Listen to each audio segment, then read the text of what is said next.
వాడికి పాపం అది జుట్టు లేదు. ముసలివాడు రిటైర్మెంట్ వయసుకు వచ్చాడు.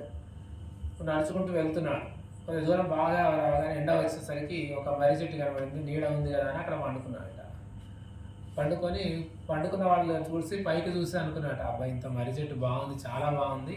ఈ మర్రి చెట్టు ఏంటి, దీని కాయలేమో చిన్న చిన్నగా ఇచ్చాడు, ఎదురుగా చూస్తేనేమో గుమ్మడి చెట్టు ఉంది, దానికేమో పెద్ద పెద్ద కాయలు ఇచ్చాడు. భగవంతుడికి చూడు ఎంత ఉందా జ్ఞానం. అసలు సన్నటి తీగకేమో పెద్ద గుమ్మడి కాయలు ఇచ్చాడు, పెద్ద వృక్షానికేమో చిన్న చిన్న కాయలు ఇచ్చాడు.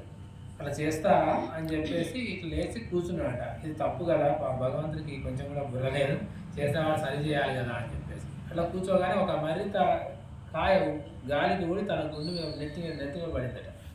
పడగానే అప్పుడు అనుకున్నాడు, ఏమనుకున్నాడు, అదే గుమ్మడికాయ దేనికి ఇచ్చింటే నా పని అందుకోసమని భగవంతుడు ఏం చెయ్యాలో తనకు తెలుసు, మనకి ఏది అవసరమో తనకు తెలుసు. కానీ మనం ఏం చేస్తామంటే నిందిస్తాం వెంటనే.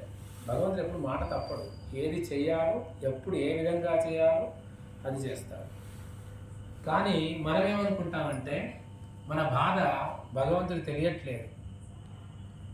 బాధ అంటే ఏంటి? ఇంకొక గమ్మత్తైన విషయం చెప్పాను. ఒక పిల్లవాడిని టీచర్ గట్టి కొట్టాడట.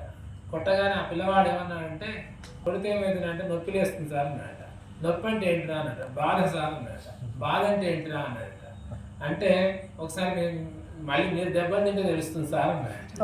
అర్థమైందా? అందుకోసమని మనము దాన్ని ఆ బాధ అంటే ఏంటో మనకు తెలుసు. కొంతమందికి బాధ ఉంటుంది, అది ఎవరికి చెప్పడానికి వీలు కాదు, మనసులో ఉంచుకోవడానికి వీలు కాదు. చెప్పలేము, లోపల అనుభవించడం లేవు. అలాంటి స్థితిలో గురువు నిలబడతాడు. నీకు ఎవరు నిలబడతారు? గురువే నిలబడతాడు, లేదా భగవంతుడు. నిజంగా ఖచ్చితంగా అక్కడ కూర్చొని ఎందుకు చేయవు నాకు చేయాలి నేను, కాకపోతే మనం ఏం చేయకుండా అడగడానికి వీలు లేదు.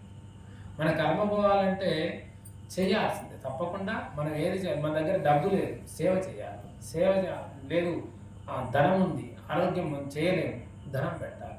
మనం కష్టార్జితమే కాదు, ఏదో ఒక రకంగా మనం చేసిన తర్వాత అడగాలి, నేను ఎన్ని చేస్తున్నాను, నాకెందుకు చేయవు, చేయాలి ఖచ్చితంగా అని. మనకు ఏకాగ్రత ముందు భయం, అక్కడ ఎవరు భగవంతుడు చేస్తాడో చేయడం. నేను కొబ్బరికాయ కొడుతున్నాను ఇవాళ, మళ్ళీ వచ్చే వారం వెళ్ళాలో వద్దాం, వెళ్తే ఇంకో బాధ, వెళ్ళకపోతే ఒక బాధ. ఎంతగా ఎందుకు తిరగాలి నేను? భగవంతుడికి తెలుసు. వస్తాను అని మా బాబా మాట ఇచ్చారంటే మనం అది గమనించం. భగవంతుడు మనల్ని మాయలో పడేస్తాడు. మాయలో పడేసి మనల్నే మాట తప్పేటట్టు చేస్తాడు. బాబా చేసింది అదే. ముందే వెళ్ళి, ఒక వస్తాన్న సమయానికి 3 నెలల ముందే వెళ్ళి వాళ్ళని కలుసుకొని, మాట ఏదో చందాలకు వచ్చినట్టు వాళ్ళని మైమరిచేసి, మళ్ళీ 4 రోజుల తర్వాత వచ్చి, మళ్ళీ మేము చందాలకు రాలి